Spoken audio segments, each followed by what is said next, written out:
Hi, this is Dr. Gregory Sadler. I'm a professor of philosophy and the president and founder of an educational consulting company called Reason.io, where we put philosophy into practice. I've studied and taught philosophy for over 20 years, and I find that many people run into difficulties reading classic philosophical texts. Sometimes it's the way things are said or how the text is structured. But the concepts themselves are not always that complicated, and that's where I come in. To help students and lifelong learners, I've been producing longer lecture videos and posting them to YouTube. Many viewers say they find them useful. What you're currently watching is part of a new series of shorter videos, each of them focused on one core concept from an important philosophical text. I hope you find it useful as well. In On Duties, Book 1, Cicero has Torquatus, the representative of the Epicurean position in philosophy, argue that we don't value or we shouldn't value the virtues for their own sake, but because they are means to our own happiness, which consists largely in pleasure and the absence of pain. So he says that justice, basically, we should get the same treatment as all the other virtues, wisdom, temperance, and courage. I have shown to be so closely linked with pleasure that they cannot possibly be severed or sundered from it. The same must be deemed to be the case with justice. So the argument here is that justice is not something that's valuable for its own sake, but precisely because it leads us to a life in which we get to enjoy the greatest amount of pleasures and we don't have to suffer as many pains. So it's part of a well-regulated life.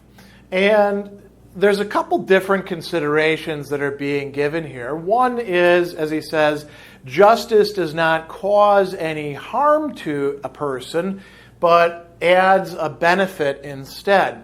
And we could understand this in terms of justice not harming other people. If I'm a just person, I'm not going to take more than my fair share. If I make a contract with you, I will follow through on the contract. Even if I have the opportunity to screw you over, I won't do so, and so on. But it can also be understood as applying to ourselves. Justice is not going to harm us. And you might say, well, what if by being just I get myself in trouble? Or what if by being just I put myself at a disadvantage? And Torquatus doesn't really consider those sorts of issues. In part, I think, because the way the argument is going is that it's going to help us by doing something for us. It's going to do something for our psychological state, not just our external goods. He says that it provides tranquility to the mind. He uses the verb, tranquillat, actually. It makes us tranquil. And how does it do so? Well, partly by bringing a kind of order and harmony into the person, him or herself, but also by not leading us into desiring all sorts of things that really are not, from an Epicurean perspective, good for us, in part because they lead to other problems later on. Most of the things that people would get into conflicts about turn out to be within the realm of what the Epicureans call neither natural nor necessary desires, or empty desires, or vain desires. And he talks about that a little bit later. So by pruning those away, it provides tranquility to the mind. It also does so in another way. If we don't commit injustice, we're not going to have a bad conscience. We're not going to suffer certain fears. And we're going to talk about that when we get to injustice. Interestingly, he also has this passage where he talks about hope, space. Hope that nothing will be lacking that an uncorrupted nature desires. Now, the translation here has an uncorrupted nature needs, but the word is actually desiderat. So what it would, in fact, desire. That we can be confident that if we are just, we're not going to be deprived, or we can hope that we're not going to be deprived of the basic things that we want. Now, that doesn't mean that we're going to get everything, If I want to have $1 million in my bank account, which is not really a need, but rather a want, that is probably not going to be produced by being just. It'll be produced in other ways if it ever does happen. Hasn't happened yet, by the way. I expect it probably won't, unless we have massive inflation and $1 million is the equivalent of $1,000. So those are some arguments in favor of justice. Another way to look at it is, well, what happens if we're unjust? And here the Epicureans, from the beginning on, with Epicurus himself, placed a lot of stress on what the effects, the psychological effects of committing injustice are. So I'm going to jump very quickly to these bad forms of affectivity. One of the big things that Epicurus said is, if you commit injustice, if you go against the laws of the city or you go against basic rules, whatever it happens to be where you are, you can never be entirely confident that your wrong act will remain undetected. So you always have to have some fear of revelation and thereby punishment or social censure because of that. You can never completely get away from that. And then, interestingly, Torquatus adds in there that, this is a little bit paradoxical from an Epicurean perspective, even if you think that you got away from human beings, well, you still got to worry about the gods or providence taking some sort of vengeance upon you. Now, why do I say that's a little bit strange from an Epicurean perspective? The Epicureans did believe there were gods, and they thought that the gods do not care at all about human beings. That's why the gods are blessed. That's why the gods enjoy their time, because they don't worry about us and our stupid conflicts and foibles and injustices, and they don't engage in any sort of providential punishing. But Epicureans do recognize that people who aren't Epicureans don't believe that about the gods, or about karma, or about fate, or about whatever it happens to be. And they may, in fact, think that the universe is out to get them in some way. Another thing that he talks about a little bit earlier are restless desires. When you're an unjust person, it doesn't mean committing acts of injustice alone. It means that that's a disposition within you. So let's take one particular form of that, being greedy. A greedy person is not just a person who takes more than their fair share, or who takes things that don't belong to them and belong to somebody else, or does other acts like that. That is part of what makes them greedy, but what makes them greedy is that that's part of who they are. It becomes part of their character. Now, why does a greedy person act greedily? Because they have these desires for what is more than their fair share. They have desires for other people's things. And they're posed with a kind of, action and effective dilemma a lot of the time. They know what they're doing on some level is wrong, and yet they want to do it. And so they can be quite conflicted about this.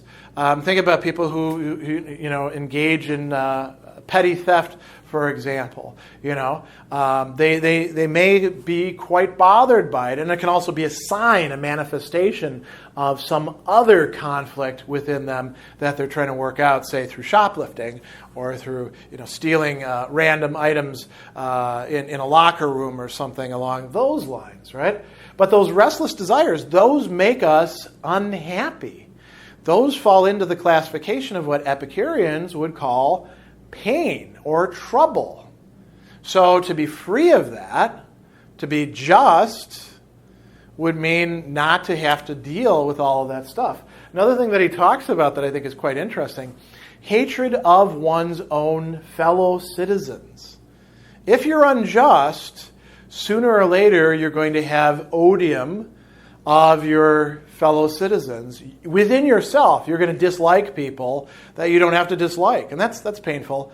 They're also going to dislike you. And interestingly, the way this is constructed, it could be hatred that you feel directed towards them, or it could be hatred that they feel directed towards you because they find out that you're a greedy, selfish bastard, right? Or whatever other form of injustice that we're talking about as well.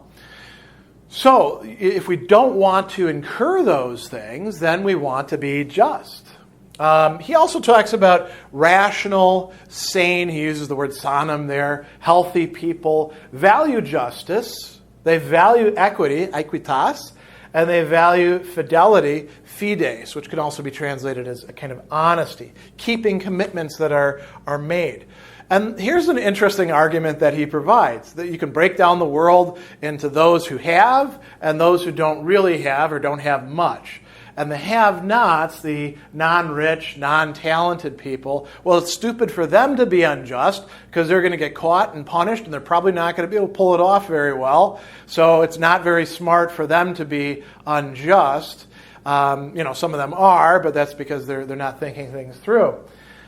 For the rich or the talented, he uses the example of people who can speak quite well, right? They also need to be just. Why do they need to be just? He says, the rich and clever, generous conduct seems more in keeping, and liberality wins them affection and goodwill. The surest means to a life of peace. You want other people to like you, to think well of you, so that they'll leave you alone, so that they will help you out when you need help because your house fell down or something like that, or the economy crashed and you lost all that money that you had.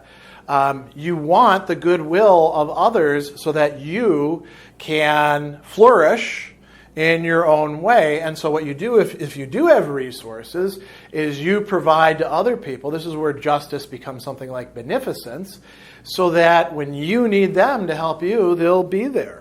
He also goes on and he says, there really is no motive for transgressing. The desires that spring from nature are easily gratified without doing any man wrong. So we're talking about rational, sane people who restrict their desires and pleasures to those that are easily satisfied, those that are natural to us. Those that are imaginary ought to be resisted, for they set their affections on nothing that is really wanted. And then he says there's more loss inherent in injustice itself than there is profit in the gain that it brings. So if you are unjust, you're losing something for yourself, even if you're getting something. So the rich, the powerful, the smart, the talented, they need to be just as much as what Cicero probably would call the little people do as well. So again, this is the Epicurean position. This is not, all virtue ethics, and this is actually not Cicero's own point of view. This is that of the character Torquatus who is presenting it. The viewpoint is that justice is something that we ought to have, we ought to cultivate, we ought to view as a virtue, not because it's good in itself, but because in the way that it works, when we break it down, it leads to a better life for the person who is just.